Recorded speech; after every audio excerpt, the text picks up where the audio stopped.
ॐ अज्ञानतिमिरन्धस्य ज्ञानाञ्जनशलाकया चक्षुरुन्मिलितं येन तस्मै श्रीगुरुवे नमः।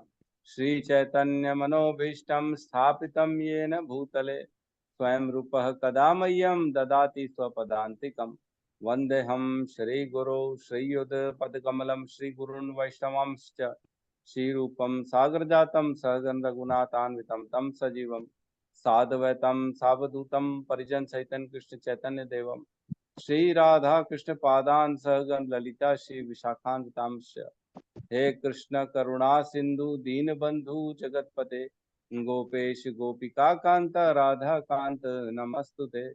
तप्त कंचन गौरांगी राधे वृंदावनेश्वरी वृषभानुसुते देवी प्रणमामि हरिप्रिये। नमः पंकजनाभाय नमः पंकजमालिने नमः पंकजनेत्राय नमस्ते पंकजांघ्रिये। वाञ्छाकल्पतरुभ्यश्च कृपा सिन्धुभ्य एव च पतितानां पावनेभ्यो वैष्णवेभ्यो नमो नमः। नमो विष्णुपादाय कृष्णपृष्ठाय भूतले श्रीमते भक्तिवेदांत स्वामी इति नामिने नमस्ते सरस्वते देवे गौरवाणी प्रचारिणे निर्विशेष शून्यवादी पाश्चात्य देशतारिणे। जय श्री कृष्ण चैतन्य प्रभु नित्यानंद श्री अद्वैत गदाधर श्रीवासादि गौर भक्त वृंद। हरे कृष्णा कृष्णा कृष्णा हरे हरे हरे राम राम राम हरे हरे कृष्णा। यस गौतम प्रभु बताइए 10 नाम अपराध। हरे कृष्ण प्रभु जी प्रणाम। हरे भगवान के नाम जप में होने वाले 10 अपराध। पहला, भगवान नाम के प्रचार में संपूर्ण जीवन समर्पित करने वाले महाभागवतों की निंदा करना। दूसरा, शिव, ब्रह्मा आदि देवों के नाम को भगवान नाम के समान अथवा उससे स्वतंत्र समझना। तीसरा, गुरु की अवज्ञा करना अथवा उन्हें साधारण मनुष्य समझना। चौथा, वैदिक शास्त्रों अथवा प्रमाणों का खंडन करना। पांचवा, हरे कृष्ण महामंत्र के जप की महिमा को काल्पनिक समझना। छठवा, पवित्र भगवान नाम में अर्थवाद का आरोप करना। सातवां, नाम के बल पर पाप करना। आठवां, हरे कृष्ण महामंत्र के जप को वेदों में वर्णित एक शुभ सकाम कर्मकांड के समान समझना। नौवां, अश्रद्धालु व्यक्ति को हरिनाम की महिमा का उपदेश करना। 10वां, भगवान नाम के जप में पूर्ण विश्वास न होना और इसकी इतनी अगाध महिमा श्रवण करने पर भी भौतिक आसक्ति बनाए रखना। भगवान नाम का जप करते समय पूर्ण रूप से सावधान न रहना भी अपराध है। प्रत्येक वैष्णव भक्त को चाहिए कि इन 10 प्रकार के अपराधों से सदा बचकर रहे, ताकि श्री कृष्ण के चरण कमलों में प्रेम शीघ्र प्राप्त हो, जो मनुष्य जीवन का परम लक्ष्य है। हरे कृष्ण प्रभु। हरे कृष्णा। बहुत बहुत धन्यवाद।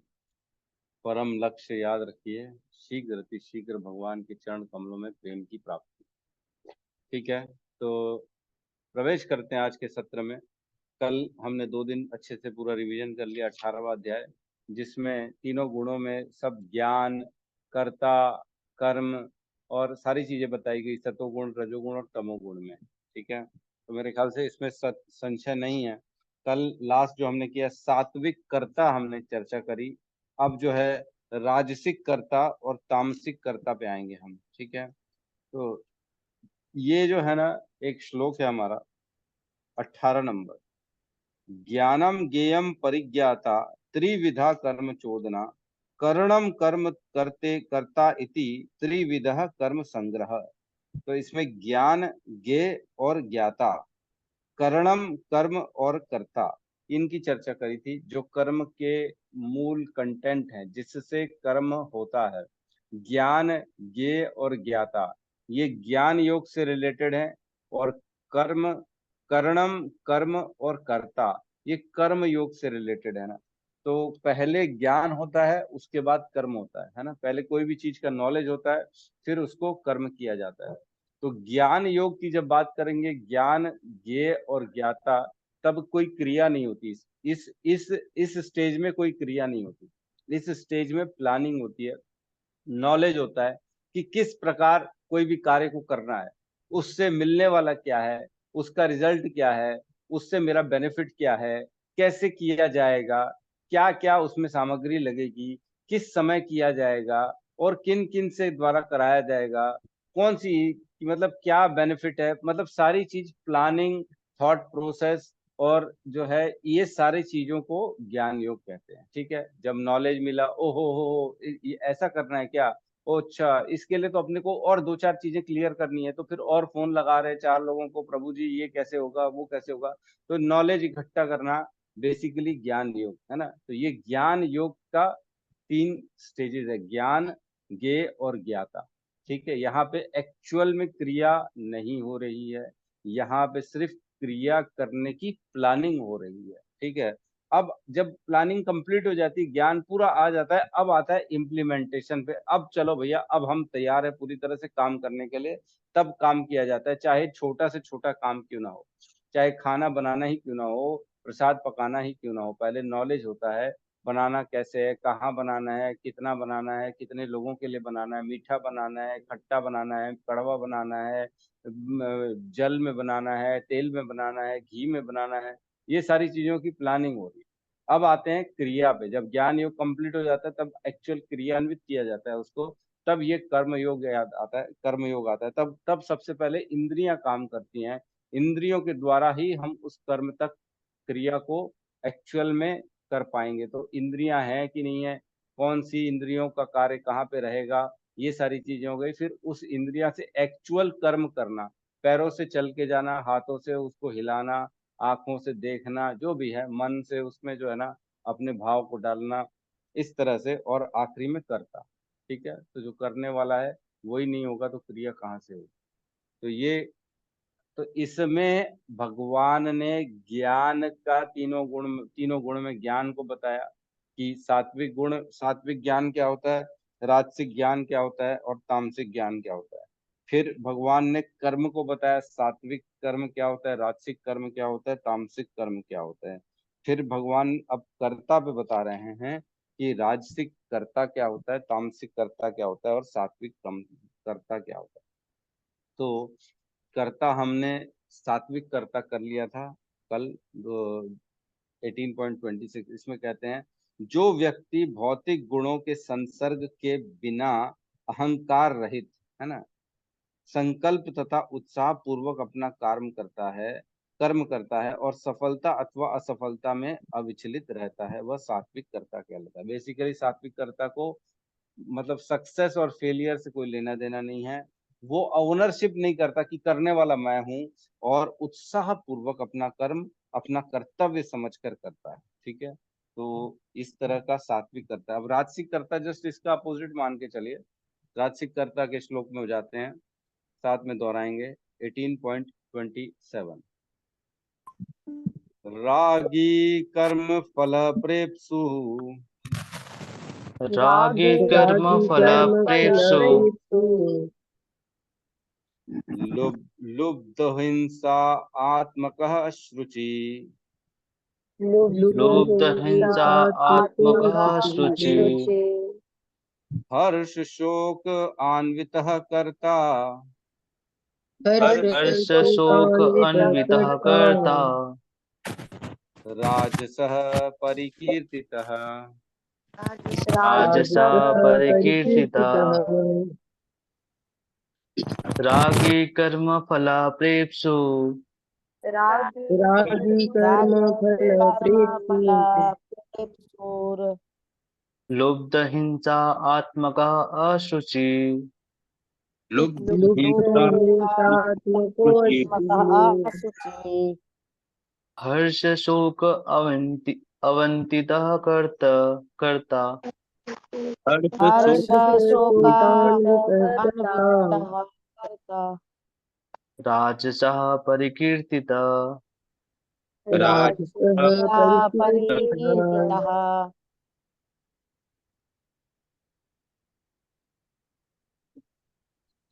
रागी कर्म फल प्रेप्सु, रागी रागी कर्म फल कर्म फल प्रेप्सु, प्रेप्सु, लुब्धो हिंसात्मको अश्रुचि, लुब्धो तो हिंसा हिंसात्मको आत्मकः शुचिः। शुचि, हर्ष शोकान्वितः कर्ता, शोकान्वितः कर्ता राजसः परिकीर्तितः राजसः राजसा परिकीर्तितः परिकीर्तितः। अनुवाद। जो कर्ता कर्म तथा कर्म फल के प्रति आसक्त होकर फलों का भोग करना चाहता है, तथा जो लोभी, सदैव ईर्ष्यालु, अपवित्र और सुख दुख में विचलित होने वाला है, वह राजसी कहा जाता है। तो उल्टा है, जस्ट सात्विक का उल्टा ही है। रागी, श्लोक को देखते हैं। रागी, तो रागी हम जानते हैं, रागी कौन होता है? राग रखने वाला। राग क्या होता है? हमने जो है ना पढ़ा था ऑलरेडी 3 गुणों में, प्रकृति के 3 गुण, जो 14th अध्याय में 14.07, इसमें कहते हैं रजो रागात्मकम वृद्धि तृष्णा संग समुद्भवम तन्निबधन तन तन्निबधनाति कौंतुए कर्म संगेन देहिना। मतलब कर्म के बंधन में देह को बांधने वाला कौन सा होता है? रजोगुण, जिसमें रागात्मकम, राग होता है, तृष्णा होता है और संग होता है। हमने पढ़ा था ऑलरेडी। राग का मतलब जो होता है ना, पुरुष स्त्री का आकर्षण, संग का मतलब परिवार का संग, और तृष्णा मतलब भौतिक चीजों का जो है ललायित रहना भौतिक चीजों के लिए। तो रजोगुण में जो रजोगुण करता होगा उसमें ये गुण आएंगे ही आएंगे, क्योंकि ये रजोगुण का मूल आधार है, प्रॉपर्टीज है, मूल मूल प्रॉपर्टी है। तो राग, राग मीन्स अत्यधिक आसक्त रहता है। यहाँ पे अत्यधिक आसक्ति लिया प्रभुपाद ने मीनिंग, मतलब पति पत्नी स्त्री पुरुष, इस तरह का जो पद अत्यधिक आसक्त है वो किसी से भी, अपने जो सो कॉल्ड पत्नी है, बच्चे हैं, या उसके जो बॉयफ्रेंड गर्लफ्रेंड का जो भी रिलेशन है, उसमें बहुत ज्यादा आसक्त है। उसको उसके अलावा कुछ दिखता नहीं, उसी के लिए कार्य कर रहा है। कई लोग देखते हैं हम, खाली पूरा जीवन अपने पार्टनर को दे दिए, अपनी गर्लफ्रेंड को दे दिए, अपने पत्नी पत्नी बच्चों को दे दिए, उसी में लगा हुआ है ना। तो बेसिकली रागी। उसके बाद कर्म फल, कर्म की फल की प्राप्ति ही चाहिए उसको, तभी करता होता है वो, नहीं तो करता ही नहीं, करेगा ही नहीं। इस कर्म का क्या रिजल्ट है, क्या मिलेगा, मेरा क्या बेनिफिट है, मेरे को इससे क्या लाभ होगा, है मैं जो इतना समय दूंगा तो मेरे को क्या मिलेगा, इस तरह का जो जिसके अंदर भाव रहता है वो हो गया कर्म फल। और प्रेप्सु, इच्छा करते हुए। तीसरा, उसके बाद है लुब्ध, लुब्ध मीन्स लालची, लोभी। लोभी, हम देखते हैं आजकल मैक्सिमम लोग लोभी हो गए हैं, है ना। और हिंसात्मक मीन्स जो दूसरों के प्रति हिंसा करे, ईर्ष्यालु, इसमें लिखा है सदैव ईर्ष्यालु, और हिंसा करे, दूसरे जानवरों को, जीवों को जीव ना समझे, अपने से नीचे वालों को जो है ना, मैं क्या बताऊं आपको, मेरे को उस दिन पता पड़ा इवन हमारे इस्कॉन में एक अच्छे खासे ऊपर लेवल के भक्त है, जिनके बारे में मेरे को पता पड़ा, तो वो अपने ड्राइवर को पीट दिए। सोलह वाला करने वाला आदमी पीट दिया। क्यों? क्योंकि लेट से आया। बोले प्रभु जी, इसको समय का है नहीं, वैल्यू नहीं है, सिखाना पड़ेगा इसको, ये लोग ऐसे नहीं मानते। मार दिए, दो झापड़ मार दिए। लेट से क्यों आए? तो कितनी गलत बात है। क्या हम ऐसे इस बात पे किसी को मार सकते हैं? लेकिन आश्चर्य होता है मेरे को कि सिद्धांतों को, प्रभुपाद के सिद्धांतों को नहीं समझ पा रहे हैं, प्रचार कर रहे हैं, माइकों में आके बोल रहे हैं, स्टेज में खड़े होके बोल रहे हैं, लेकिन अपने जीवन में कोई परिवर्तन नहीं। बड़ा मुश्किल है। इसी बात पे ही तो मेरा प्रभु जी से बात हो गई थी कि प्रभु जी 16 माला करने वाला तो मनुष्य जीवन मिलेगा ही मिलेगा। तब मेरे को एग्जाम्पल दिले, तो बोले ऐसे आदमी को क्या बोलोगे तुम, मिलेगा जीवन? 16 माला कर रहा है और अपने ड्राइवर को पीट रहा है, गाली बक रहा है, तो ऐसे आदमी को क्या मिलेगा? पता नहीं क्या होने वाला है। तो मतलब सिर्फ जो है ना, दिखावा चल रहा है, सिर्फ दिखावा। मतलब बहुत सोच समझ के ना हमको किसी को फॉलो करना चाहिए कि मैं किसको फॉलो कर रहा हूँ, किसकी बातें सुन रहा हूँ। क्योंकि जिसकी बातें हम सुनेंगे ना उसके गुण भी हमारे अंदर प्रवेश करते हैं। जिसके अंदर जो होता है वही वो आपको प्रदान कर सकता है। जिसके अंदर भक्ति होगी वो भक्ति देगा, जिसके अंदर अहंकार होगा वो अहंकार देगा, जिसके अंदर रजोगुण होगा तमोगुण होगा वो आपको वही गुण देगा, आपको पता भी नहीं पड़ेगा। ये सबसे बड़ी चीज है कि हमको पता ही नहीं पड़ता है। हम सुनते तो हाँ अच्छा लग रहा है, अच्छा बोल रहे हैं, तभी तो बोलते ना टीवी में किसी को सबको नहीं सुनना चाहिए। जो चैनल खोला संस्कार चैनल, ये भी अच्छा बोलते हैं, वो भी अच्छा बोलते हैं, ये भी, अरे बोलते सब अच्छा है, लेकिन उस वाणी के साथ उनके गुण भी ट्रांसफर हो जाते हैं, हमको पता ही नहीं पड़ेगा। इसलिए बहुत सचेत होके किसको फॉलो करना है, किसको सुनना है, किसके पास जाना है, किसकी शरणागति करनी है, ये बहुत इंपॉर्टेंट सब्जेक्ट है। इसको ना ऐसे ही नहीं लेना चाहिए। सब इस्कॉन में तो सब सेम है, किसी का भी सुन लो, किसी का भी सुन लो, सब एक है, ऐसा नहीं है, पता ही नहीं पड़ेगा। ये आ जाता है, बहुत बहुत जो है ना सूक्ष्म बात है ये। ठीक है, तो हिंसात्मक, जो दूसरों से ईर्ष्या करता है, हिंसा करता है। अशुचि, अशुचि मीन्स अपवित्र रहता है, नहाता धोता नहीं है ना, कुछ भी कर लेगा, खाना खा लेगा, प्रसाद खा लेगा बगैर नहाए धोए, है ना, मंदिर में चले जाएगा बगैर नहाए धोए, और मतलब अपने आप की साफ सफाई, अंदर की साफ सफाई, अशुचि। झूठा खाएंगे एक दूसरे का एक ही प्लेट में, है, और भी जो होते हैं इस टाइप की।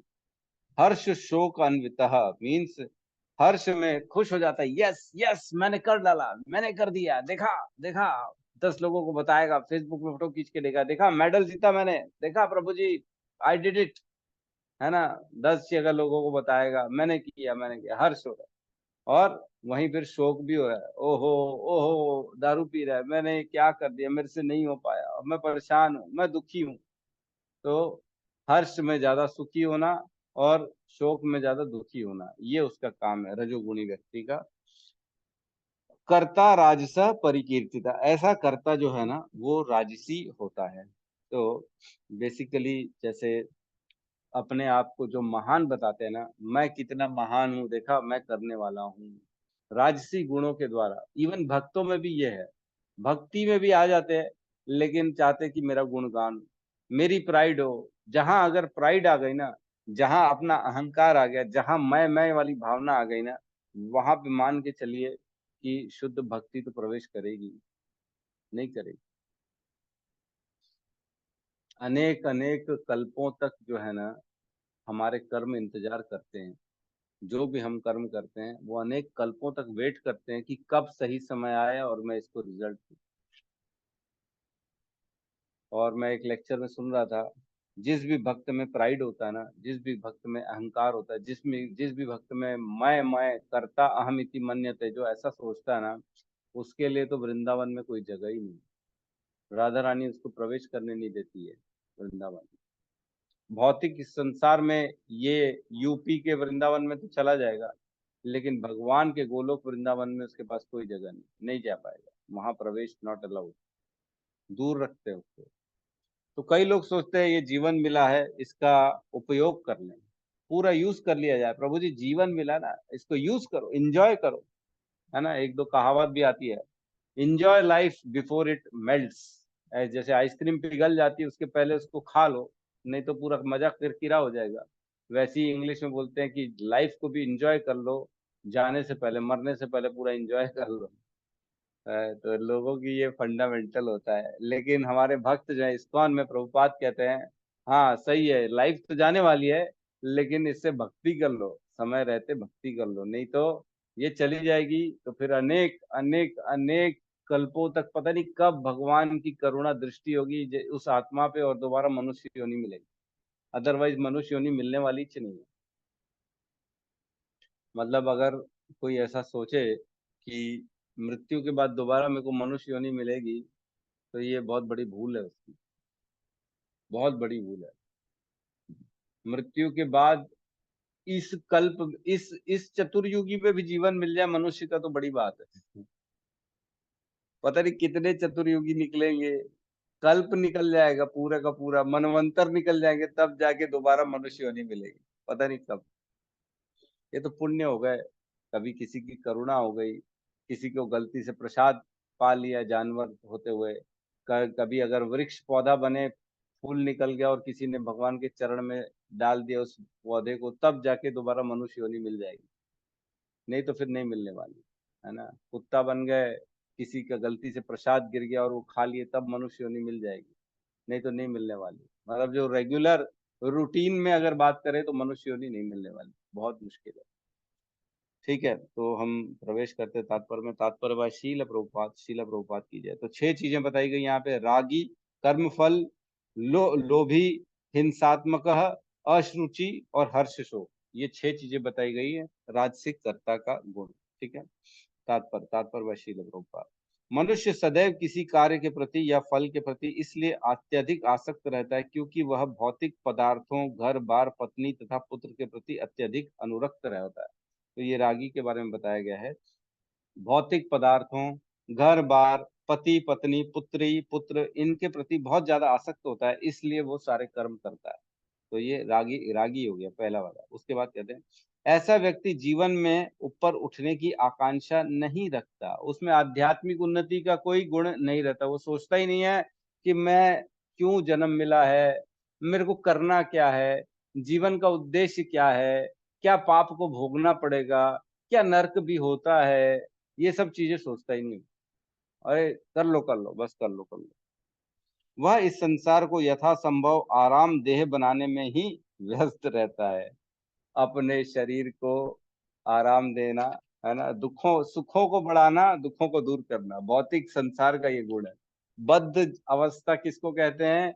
भौतिक संसार में बद्ध अवस्था कहते हैं हमारे जीवन में सुखों को बढ़ाना और दुखों को कम करना। यही उद्देश्य सभी प्राणियों का, सभी का प्राणियों का यही उद्देश्य है। तो उसी में लगा रहता है वो। सामान्यतः वह अत्यंत लोभी होता है, मेरे पास आ जाए, दूसरे का भी मेरे पास आ जाए, सबसे ज्यादा मेरे पास रहे, ये काम रहता है। और सोचता है कि उसके द्वारा प्राप्त की गई प्रत्येक वस्तु स्थायी है। ये इम्पोर्टेंट है, स्थायी है। वो सोचता है कभी खत्म नहीं होगा, मैंने प्राप्त कर लिया ना, मेरा नाम हो गया, मैंने ये प्राप्त कर लिया, मेरा घर बन गया, मेरे पास इतनी प्रॉपर्टी बन गई, अब कभी खत्म नहीं होगा, अब हमेशा के लिए मैं उसी स्थिति में रहूंगा। यही तो अहंकार का जो है कारण बन जाता है। उसको लगता है अब मेरे से ये चीजें कभी खोएंगी नहीं, मेरे से कभी भी ये पदवी नहीं जाएगी, ये सम्मान खत्म नहीं होगा, ये ऐश्वर्य खत्म नहीं होगा और कभी नष्ट नहीं होगी। ऐसा व्यक्ति अन्यों से ईर्ष्या करता है और इंद्रिय तृप्ति के लिए कोई भी अनुचित कार्य कर सकता है। पैसा कमाने के लिए, इंद्रिय तृप्ति करने के लिए कोई भी अनुचित कार्य कर लेता है। देखते हैं लड़कियों को किडनैप करके बेचा जाता है, बच्चों को किडनैप करके चुरा चुरा के उनकी किडनियां बेचना, हाथ पैर काट के भिखारी बना के रोडों में भीख मंगवाना, ये सारा अनुचित कार्य है ना। बगैर सोचे समझे क्या इसका रिजल्ट होगा, क्या कर रहा हूं मैं, कोई मतलब नहीं, सिर्फ पैसा कमाना। और अपना एजुकेशन सिस्टम भी यही सिखाता है, खाली पैसा पैसा पैसा पैसा और कुछ नहीं। क्या वैल्यूज है, मॉरल वैल्यूज, एथिक्स प्रिंसिपल, अपना सही गलत का डिसीजन, ये सब कोई सिखा नहीं रहा आज की डेट।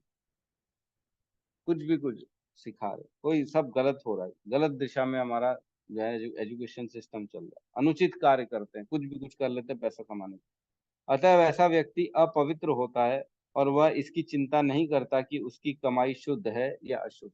बस पैसा आना चाहिए, दारू बेच के आए, मुर्गा काट के आए, गुटखा बेच के आए, लेकिन आना चाहिए पैसा, है ना। डुप्लीकेट सामान बेचेंगे डुप्लीकेट तो इतना ज्यादा बनता है। अब तो सुन रहे हैं चावल का भी डुप्लीकेट है, दूध का डुप्लीकेट है, सब डुप्लीकेट माल बिकता है। अनुचित कार्य कर रहे हैं, दूसरे को कैंसर हो जाए, दूसरे का शरीर पूरा का पूरा खत्म हो जाए, उससे मतलब नहीं, मेरे जेब में पैसा बचना चाहिए, बस ये हो रहा है।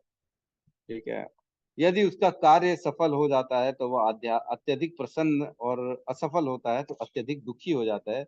रजोगुणी कर्ता ऐसा ही होता है, तो रजोगुणी कर्ता ऐसा होता है। ठीक है, अगले श्लोक में प्रवेश करते हैं। 18.28। अब तामसिक कर्ता, तो ये राजसिक और तामसिक जो होता है ये टोटल सात्विक का अपोजिट होता है। राजसिक में मैं की भावना ज्यादा रहती है, तामसिक में तो एकदम अज्ञान के भाव में रहता है, उसको कोई मतलब ही नहीं है। ठीक है, श्लोक को देखते हैं हम लोग। 18.28 अयुक्तः प्राकृतः स्तब्धः अयुक्त प्राकृतस्य स्तब्धः चटो नैष्कृतिक आलसः सतो नस्कृतो आलसः विषादी दीर्घसूत्री च विषादी दीर्घसूत्री च कर्ता तामस उच्यते कर्ता तामस उच्यते। उच्यते। अयुक्तः प्राकृतः स्तब्धः अयुक्तः प्राकृतः स्तब्धः शठो नैष्कृतिको अलसः शठो नैष्कृतिको अलसः विषादी दीर्घसूत्री च विषादी दीर्घसूत्री च कर्ता तामस उच्यते कर्ता तामस उच्यते। अयुक्तः प्रकृतः स्तब्धः अयुक्तः प्राकृतः स्तब्धः शठो नैष्कृतिको अलसः शठो नैष्कृतो अलसः विषादी दीर्घसूत्री च विषादी विषादी दीर्घसूत्री च कर्ता तामस उच्यते कर्ता कर्ता तामस तामस उच्यते। उच्यते। अनुवाद जो कर्ता सदा शास्त्रों के आदेशों के विरुद्ध कार्य करता रहता है, जो भौतिकवादी, हठी, कपटी तथा अन्यों का अपमान करने में पटु है, तथा जो आलसी, सदैव खिन्न तथा काम करने में दीर्घ सूत्री है, वह तमोगुणी कहलाता है। ठीक है, पंच श्लोक को देखते हैं। आयुक्तः, सबसे पहला बोल रहे हैं आयुक्तः, इसका अनुवाद लिया है शास्त्रों के आदेशों को न मानने वाला, एकदम विरुद्ध कार्य करेगा, शास्त्र में जो लिखा है उल्टा ही करेगा, है ना। कौन थे वो जो मायापुर में शास्त्र में देखते थे क्या क्या पाप, जो क्या क्या मना किया उसी को करते थे जमाई जो मताई जगाई मदाई, जगाई मदाई, जगाई मदाई देखते थे। अच्छा, ब्राह्मण का जो है धन चुराना मना किया है शास्त्रों में, तो अब धन चुराएंगे, है ना। घर किसी का लूटना मना किया है तो घर लूटेंगे। आज वो पढ़ते थे क्या छूटा है हमसे, कौन सा कार्य जो है शास्त्रों में आदेश में लिखा है वो नहीं करना है, तो उसी को करते थे। जगाई मदाई आयुक्त, शास्त्रों के विरुद्ध कार्य करना। तो बहुत जरूरी है ये समझना कि शास्त्र क्या कह रहे हैं। कर्म, विकर्म, अकर्म, ये बताया गया है ना। 3 कर्म बताए गए, कर्म, विकर्म, कर्म, अकर्म।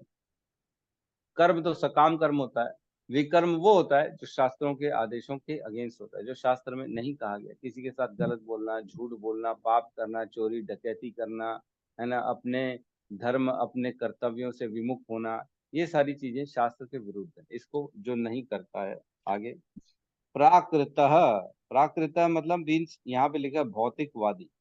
भौतिकवादी मीन्स जो अपने स्वभाव के अनुसार कार्य करे, न कि शास्त्रों में। मतलब किसी ने बताया, गुरु ने बताया ऐसा मत करो, तो भी नहीं नहीं मेरे को तो ऐसे ही करना है भाई, हमको हमको ऐसे ही जमता है भाई, आप देख लो, हम तो ऐसे ही हैं, हम नहीं बदलेंगे, हम ऐसे ही रहेंगे भैया, देख लो, तुमको समझ में आता है तो स्वीकार करो, नहीं तो अगला रास्ता नापो। तो बेसिकली जो प्राकृतः मीन्स अपनी प्रकृति के अनुसार ही कार्य करे, मतलब अपने गुणों के अनुसार, जो उसने गुण अर्जित किए हैं उन्हीं के अनुसार वो अपने जो ज्ञान जिसने उसको दे दिया कि ये करना है तो वैसे ही करेगा। उसमें ये नहीं देखेगा कि अनुचित है कि उचित है, क्या शास्त्र बोल रहे हैं, क्या गुरु बोल रहे हैं, क्या समाज बोल रहा है, उसका कोई लेना देना नहीं है, अपने स्थिति के अनुसार ही कार्य करना। तब्दह मीन्स जिद्दी, हटी, रुकेगा नहीं, आपकी बात नहीं मानेगा, आप 10 बार लोग समझा देंगे तो भी नहीं मानेगा। फिर शटह, शटह मीन्स कपटी, कपटी, यहाँ पे कपटी लिया गया है, इसका अर्थ है कि अपने आप की योग्यता को छुपाना, है ना। कई बार होता है आदमी झूठ बोलता रहता है, नहीं नहीं मेरे को नहीं आता, मेरे पास तो नहीं है प्रभु जी, जबकि उसके पास है वो चीज। हम मांग रहे हैं भगवान के लिए, मंदिर के लिए, नहीं नहीं मेरे पास तो नहीं, झूठ बोलता है, कपटी है, अंदर कुछ बाहर कुछ, डिप्लोमेटिक, है ना। आगे कहते हैं नैष्कृतिक, अन्यों का अपमान करने में पटु, मतलब दूसरों को नीचे गिराना, है ना। जो बेचारा कोई कमजोर है, नए भक्त है, उनको कुछ भी कुछ बोलना, अरे तुम लोग इधर साइड बैठो, तुम लोगों की जगह है क्या, यहाँ प्रभु जी आएंगे, तुम लोग ऐसा मत करो, तुम लोग को अक्ल नहीं है, तुम लोग को समझता नहीं है भक्ति कैसे करना है, जो भी है। नैष्कृतिक, अन्यों का अपमान करने में पटु। आलसह मीन्स आलसी, जो जल्दी उठता नहीं है, काम जल्दी नहीं करता, धीरे धीरे धीरे धीरे धीरे धीरे, है ना। विषादी मीन्स खिन्न, हमेशा दुखी रहेगा, शोक में रहेगा, परेशान रहेगा हमेशा। कई लोगों का जो है ना अंदर का नेचर ही ऐसा रहता है, बड़े परेशान रहते हैं उनसे जब बात करो, अरे प्रभु जी बहुत दुख है, बहुत परेशान है। अरे मेरा मेरा एक मित्र है, जब मिलता है, अरे मेरा क्या हाल है, अरे क्या बताएं यार, क्या बताएं यार, बस वेट कर रहा हूँ सही समय। अरे मैंने कहा तू हमेशा वेट ही करता रहता, हमेशा रोता रहता है, अरे कभी तो खुश हो, इतना बढ़िया परिवार है, घर है, बच्चे हैं, सब चल रहा है तेरे पास, क्या प्रॉब्लम। नहीं नहीं अभी काम ठीक नहीं चल रहा। अरे तो काम ठीक हो जाएगा, आज नहीं तो कल ठीक हो जाएगा, उसमें क्या है। फिर भी शोक में ही रहेगा, हमेशा परेशान रहेगा, क्या बताएं ऐसे लोग। दीर्घ सूत्री, ऊंग ऊंग ऊंग कर काम करने वाला, देर लगाने वाला। ऊंग ऊंग के प्रभुपाद लिख रहे, ऊंग ऊंग के मतलब आज का काम कल कर, कल का काम परसों, पल में प्रलय, नहीं क्या होगा, इतनी बड़ी जीवन है क्या करेगा बरसों, ऐसा है ना। इतनी जल्दी क्या है जब जीना है बरसों, आज का काम कल कर, कल का काम परसों। दीर्घ का, दीर्घ सूत्री, लंबा करने वाला, एक काम दे दो तो बैठा है धीरे धीरे धीरे, 4 घंटे 10 घंटे, 2 दिन 4 दिन हो गए, चले जा रहे चले जा रहे, वही काम चले जा रहे, कर ही नहीं पा रहा पूरा कंप्लीट, दीर्घ सूत्री। तो 8 चीजें बताई गई, च कर्ता तामस उच्यते, ऐसे लोगों को तामसिक कर्ता कहेंगे। मतलब 8 चीजें, आयुक्त, शास्त्रों के अगेंस्ट, प्राकृत अपने स्वभाव के अनुसार, स्तब्ध हटी जिद्दी, शटो कपटी, नैष्कृत्यो मीन्स अन्यों का अपमान करने वाला, आलस मीन्स आलस जानते ही हो, विषादी मीन्स दुखी रहना, शोकी शोक करना, दीर्घ सूत्री लंबा, एक काम को 10 साल 5 साल 2 साल लगा देना, कर ही नहीं रहा, ऐसे लोगों को जो है राजसिक कहा जाता है। ठीक है, तात्पर्य तात्पर्य शील प्रभुपाद की जय। शास्त्रीय आदेशों से हमें पता चलता है कि हमें कौन सा काम करना चाहिए और कौन सा नहीं करना चाहिए।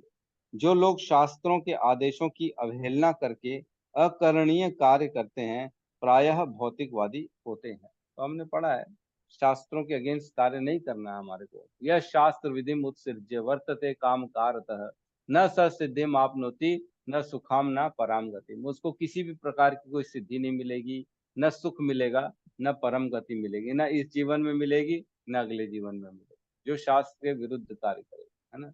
हमने ऑलरेडी पढ़ा, इसमें भी लिखा था ना, अनिष्टम इष्टम मिश्रम च, 3 प्रकार के उसको फल भोगने पड़ेंगे, अनिष्टम इष्टम और मिश्रम, इस 3 प्रकार के फल को भोगता रहेगा जो शास्त्र के विरुद्ध कार्य करेगा।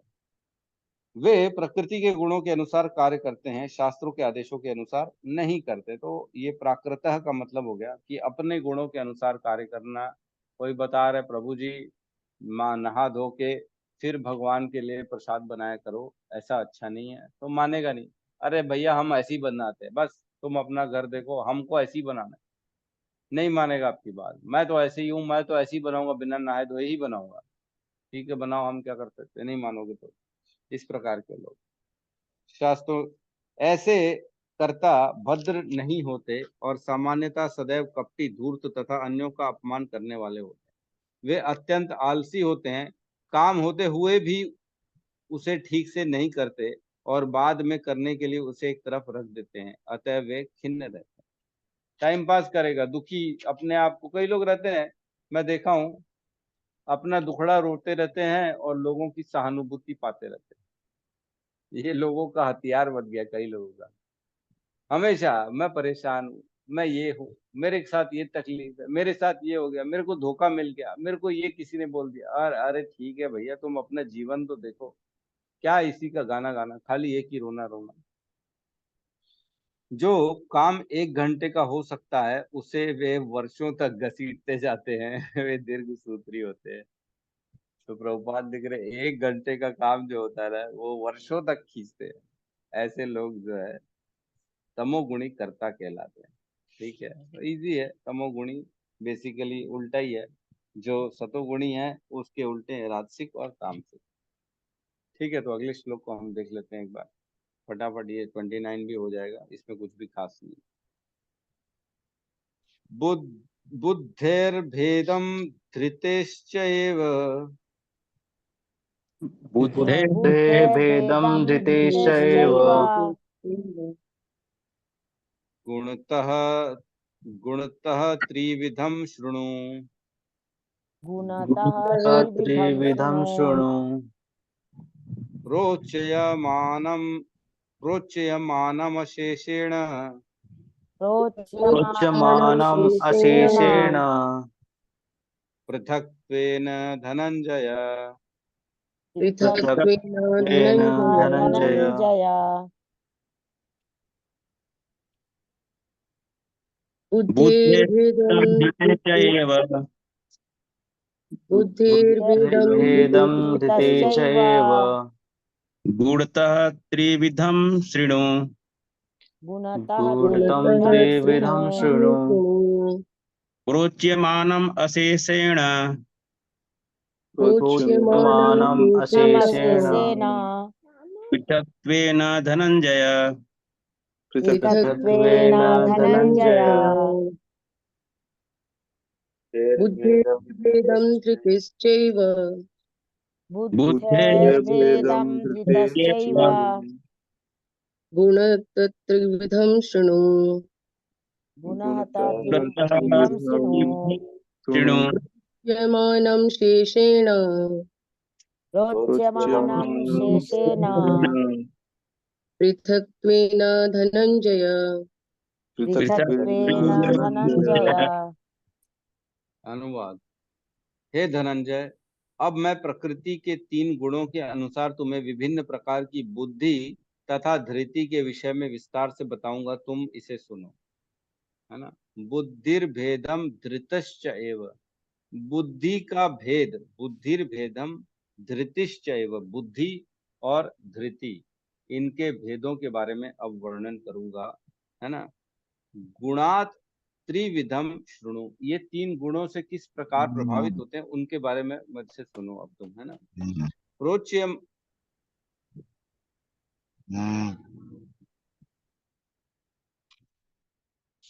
प्रोच्यमानम अशेषेण, मतलब इनके जो जैसे मेरे द्वारा कहा गया है विस्तार से इनके बारे में अलग अलग मेरे से सुनो। मतलब तीनों, बुद्धि के भी 3 गुणों के बारे में, धृति के भी 3 गुणों के बारे में, पृथक्त्वेन धनंजय, तीनों का अलग अलग भिन्न भिन्न मेरे से अब सुनो। तो भगवान बुद्धि और धृति क्यों बता रहे हैं? तो यहाँ बुद्धि और धृति ये आधार बनता है किसी भी कर्म का। है ना। कर्म का हमने समझाया प्रेरणा मिलती है ज्ञान से। ज्ञान ज्ञेय और ज्ञाता। ठीक है। और ज्ञान का बेसिकली काम करता है बुद्धि, एनालिसिस बुद्धि करती है उस ज्ञान को। ज्ञान को समझेगी बुद्धि, उसका एनालिसिस करेगी क्या ठीक है क्या गलत है, और उसके आधार पे संकल्प के साथ में काम करती है ना। बुद्धि का काम है। बुद्धि और धृति, कई लोगों की बुद्धि ठीक होती है लेकिन धृति ठीक नहीं होती। बुद्धि तो ठीक है, अरे यार मैं रोज उठना चाहता हूँ सुबह लेकिन उठ नहीं पा रहा, संकल्प नहीं है। संकल्प, धृति मीन्स संकल्प, डिटर्मिनेशन। है ना। डिटर्मिनेशन कहते हैं ना, जिससे आदमी जो बोलता है वो करता है कि नहीं करता। बोल देते कई लोग, बड़बड़ बड़बड़ कर लेते हैं, अरे प्रभु जी मैं कर दूंगा ना, कल कल मैं 100 माला कर लूंगा, कोई दिक्कत नहीं, कर लूंगा। और देखे तो सुबह 10 बजे तक सो रहा है। अरे यार मेरा नींद ही नहीं खुला, ओहो कोई बात नहीं, अब कल की जगह परसों कर लो, कोई बात नहीं। अरे ये कोई बात होती है? तुमने बोला था फिर भी नहीं कर रहे। है ना। निर्जला उपवास रखेंगे, अभी आने वाला है 19 तारीख को निर्जला उपवास। निर्जला उपवास रखेंगे प्रभु जी, और सुबह सुबह देखा तो चाट पकोड़े खा रहा है, ओहो ओहो ओहो मेरे से तो नहीं हो पाया। कोई बात नहीं। और बोलते हैं लेकिन करते नहीं। तो इस प्रकार जो धृति होती है ना, वो होती संकल्प शक्ति। जो मैं बोलता हूँ वो मैं करता हूँ, इंटीग्रिटी इसको कहते हैं इंग्लिश में। जो मैं बोलूंगा वही मैं करूंगा। राजा हरिश्चंद्र जो बोलते थे वही करते थे। दान में पूरा राज्य दे दिया, दे दिया तो दे दिया, फिर खुद जो है बेचारे भिखारी बन गए, रोड के भीख मांग के काम कर रहे हैं। फिर पुत्र मर गया उनका, बहुत बहुत तकलीफें हुई। धृति संकल्प शक्ति उनकी जबरदस्त थी। तो कभी भी अपने वर्ड से पीछे नहीं हटना। बेसिकली जो बोला वो करूंगा ही करूंगा, कभी भी नहीं छोड़ूंगा। सुबह उठना है मतलब उठना है, चाहे रात के 2 बजे क्यों ना समय, सुबह उठना है मतलब उठना है। ये होती है धृति, डिटर्मिनेशन। तो बुद्धि और धृति ये कर्म के आधार है। बुद्धि एनालिसिस करता है, सही गलत का विश्लेषण करता है, क्या मेरे लिए उपयोगी है क्या अनुपयोगी है, ये सारी चीजों का डिटर्मिन मतलब ये भेद करना बुद्धि। और जो है धृति मीन्स अब करूंगा ही करूंगा, हर हाल में इसको छोड़ूंगा नहीं, करूंगा ही करूंगा। तो अब इसलिए भगवान इसको बता रहे हैं। तात्पर्य बाय शील प्रभुपाद की जय। ज्ञान ज्ञेय तथा ज्ञाता की व्याख्या प्रकृति के गुणों के अनुसार तीन तीन पृथक विभागों में करने के बाद अब भगवान कर्ता की बुद्धि तथा उसके संकल्प धैर्य के विषय में उसी प्रकार बता रहे हैं। तो संकल्प धृति का मतलब धैर्य भी होता है, पेशेंस का लेवल, है ना। कई लोग बोलते हैं भगवान ने 100 गाली क्यों सुनी, है ना। कृष्ण ने 100 गाली सुन ली। कौन बोला था 100 गाली, क्या नाम था उसका? शिशुपाल। शिशुपाल प्रभु जी। शिशुपाल। शिशुपाल की 100 गाली, धैर्यवान थे ना भगवान, शक्ति थी उनकी सहन करने की। कई लोगों की सहन करने की शक्ति नहीं रहती है, कुछ बोलो नहीं कि गुस्सा करके भग जाते। अरे अरे सुनो तो सही, तुम पूरी बात सुनते नहीं है। अपनी बात सुनेंगे नहीं, मतलब सुनेंगे नहीं, अपनी बात सुना के चले जाएगा। अरे सुनो तो सही, विवाद चल रहा है, अपना बोल बोल के चले जाते हैं। कई लोग सुनते ही नहीं दूसरे का। धैर्य नहीं है, धृति नहीं है उनके पास। वो बुद्धि जो आपको धैर्यवान, आपको डिटर्मिनेशन के लेवल पे आपको लेके जाए, उसको कहते हैं, उस शक्ति को कहते हैं धृति। तो ये तीन प्रकार की आगे हम पढ़ेंगे। अब इसके बाद सात्विक बुद्धि, राजसिक बुद्धि, तामसिक बुद्धि, फिर उसके बाद सात्विक धृति, राजसिक धृति, तामसिक धृति, बस। इसके बाद सुख पे आएगा, तीनों सुख के वर्णन आएगा। उसके बाद फिर ये तीनों गुणों का वर्णन खत्म है 40 श्लोक तक। ठीक है, तो यहाँ किसी का प्रश्न है तो हम ले सकते हैं।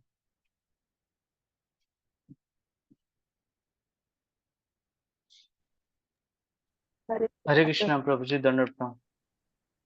हरे कृष्णा प्रभु जी, बोलिए।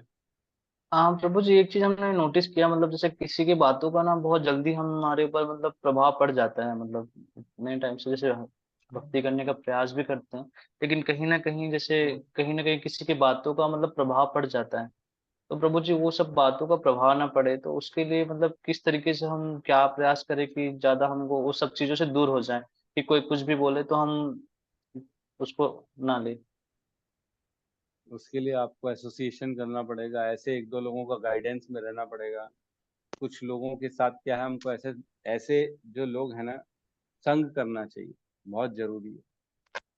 मैं मतलब कोशिश करता हूँ जितना हो सके हर बात अपने सीनियर, अपने हिज ग्रेस प्रशांत मुकुंद प्रभु से शेयर कर, मेरी कोशिश रहती है।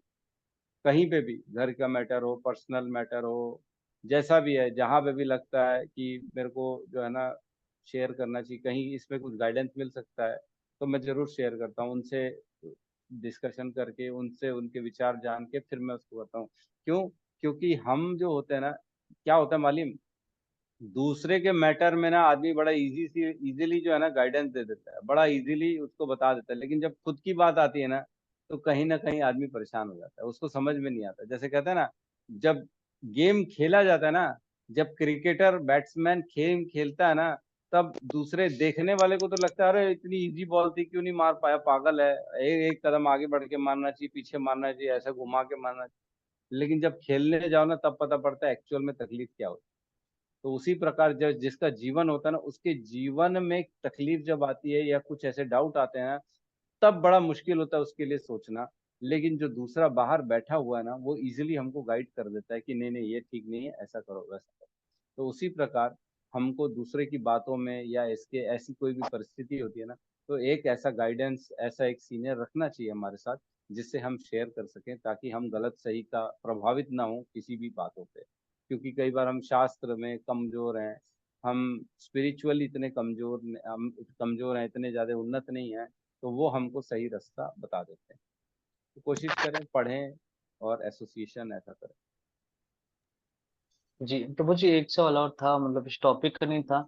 मतलब मुझसे किसी ने मतलब पूछा, तो मैं बोला कि प्रभु जी से मैं पूछूंगा कि प्रभु जी, जैसे एक माँ है, उनके गर्भ में एक बच्चा है, तो प्रभु जैसे गर्भ में बच्चा है, उसके अंदर भी आत्मा है, तो जैसे वो गर्भ में ही अगर खत्म हो जाते, तो जो बच्चे का जो आत्मा है वो कहाँ से मतलब निकलता होगा?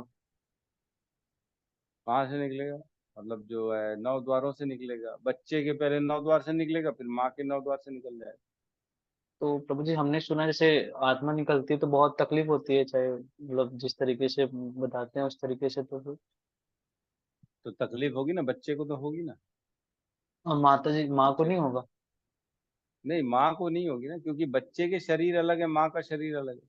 हम देखते हैं बच्चे को बहुत सारे कीड़े काटते हैं, बच्चा बहुत परेशान होता है, उल्टा लेटा हुआ है अपने जो है ना माँ के गर्भ में, तो वो बहुत दुखी होता है, रोता है। लेकिन माँ को तो खुशी होती है, लात मारा, देखा देखा, लात मारा, कितना अच्छा है। तो माँ को उसके दर्द नहीं सहन हो, मतलब माँ का जो है ना कनेक्शन जो है वो दर्द वाला नहीं है। दर्द उसको जितनी तकलीफ हो रही शारीरिक, माँ को नहीं समझ में आता। तो बच्चे को होगी तकलीफ, लेकिन माँ को नहीं होगी। तो आत्मा निकलेगी बच्चे के शरीर के 9 द्वार से निकलेगी, फिर माँ के शरीर के 9 द्वार से निकल जाएगी, है ना। जी प्रभु जी, मतलब माँ को हमारे कुछ भी तकलीफ नहीं होगा? माँ को तकलीफ नहीं होगी, ये समझ में आएगा। एक्टिविटी बंद हो गई, हिलना बंद हो गया, कुछ प्रॉब्लम हो गई है, मूवमेंट नहीं हो रहा, क्या हो गया, ओहो, कुछ गड़बड़ हो रही है। जैसे जैसे माँ के शरीर में उसका इफेक्ट आना चालू होगा, तब माँ को समझ में आएगा कि जो है कुछ गड़बड़ हो गई है अंदर, है ना। एक्टिविटी जैसे बंद हो जाती है, तो तो पता पड़ ही जाता है। इवन अगर हम जो है देखते हैं बिस्तर में सो रहे हैं, हमारे आजू बाजू वाला जो है कोई ज्यादा हिल रहा है, डुल रहा है, तो पता पड़ता है, अरे यार ये परेशान, हिल रहा है, डुल रहा है। लेकिन कोई हिलता डुलता नहीं, कुछ नहीं करता, तो हमको पता पड़ता है कि कोई नहीं, आजू बाजू में कोई परेशान नहीं करता। तो वैसे ही माँ को पता पड़ जाएगा। लेकिन इसमें एक चीज है कि जो है आत्मा जब निकलती है, तब बच्चे की आत्मा अलग है, माँ की अलग है। हमारे शरीर में एट एनी टाइम, हमने पहले ही चर्चा करी 13वें अध्याय में, कि बहुत सारी आत्माएं रहती, एक आत्मा नहीं रहती, अनेक अनेक आत्मा निकलती। एक छींक में हजारों लाखों की क्वांटिटी में जो है ना आत्माएं हमारे शरीर से बाहर निकल जाती। तो इस प्रकार बहुत सी आत्मा रहती है, तो एक आध उससे कोई फर्क नहीं पड़ा, निकली तो आदमी, मतलब उसको कुछ पता नहीं पड़ेगा। हर सांस में हम कितनी सारी आत्माओं को अंदर ले रहे हैं। एक घूंट पानी का पी रहे हैं, एक गिलास पानी का पी रहे हैं, तो अनेक अनेक आत्माएं हमारे शरीर में जा रही हैं। क्योंकि भगवान बताते ही हैं, पानी में आत्माएं रहती हैं, बारिश के साथ आत्माएं आती हैं, अन्य क्षेत्र में आती हैं, तो पानी में हमेशा रहती हैं। हर हर पानी में जैसे जैसे एक घूंट पानी का लेंगे, तो आपने अनेक अनेक आत्माओं अपने अंदर शरीर में ले लिया। ठीक है। जी प्रभु जी, धन्यवाद प्रभु जी। हरे कृष्ण प्रभु जी, दंडवत प्रणाम। हरे कृष्णा माता जी। हाँ प्रभु जी, थोड़ा सा वो जगाई भाई के बारे में बोलियो, तो भक्त थे ही ना, फिर ऐसा क्यों करते थे? नहीं, भक्त नहीं थे पहले, अच्छा, भक्त तो मुझे बाद नहीं में मालूम। बने हो। जी प्रभु जी। पहले तो बहुत बड़े डाकू बदमाश थे। वो बहुत बड़े जो है ना, क्या बोलेंगे, मारने वाले, रेप करने वाले, खून करने वाले, चोरी करने वाले, पूर्ण रूप से, मतलब जिसको बोलते हैं ना गंदे लोग वो थे। उनका उद्धार किया जो है ना चैतन्य महाप्रभु ने। एक बार नित्यानंद जी उनको समझाने के लिए गए, तो नित्यानंद जी के सर में मार दिया जगाई मदाई ने, और उनके बस, सर से खून निकलने लगा। बस, तब चैतन्य महाप्रभु जो है ना बहुत क्रोधित हो गए कि मेरे नित्यानंद को तुमने ऐसा कर दिया, मैं भी इनको भस्म कर दूं। उन्होंने अपने चक्र को बुला लिया, सुदर्शन चक्र को। तब नित्यानंद प्रभु ने बोला कि चैतन्य महाप्रभु, आप जो ये शरीर धारण किए हैं, ये जो चैतन्य महाप्रभु की लीला में है, ये तो आप करुणा के अवतार हैं।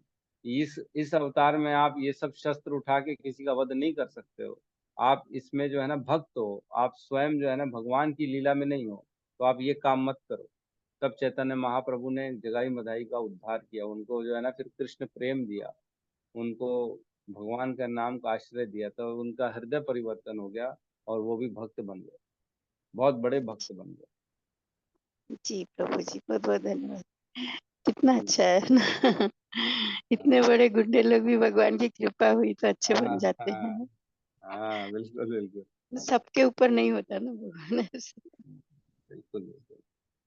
जी प्रभु जी, बहुत बहुत धन्यवाद। भगवान हमारे शास्त्र में कहते हैं जब तक आप नित्यानंद और चैतन्य महाप्रभु की शरणागति नहीं करेंगे तब तक आपके अंदर भगवान के नाम के प्रति प्रेम जागृत नहीं हो पाएगा, क्योंकि नाम का जो प्रेम है देने के लिए ही आए थे चैतन्य महाप्रभु और नित्यानंद।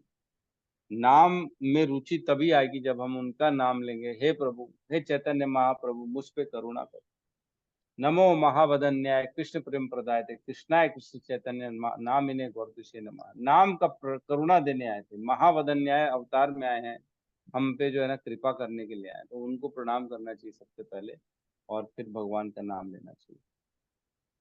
जी ठीक है, धन्यवाद प्रभु जी। हरे कृष्णा। धन्यवाद, हरे कृष्णा।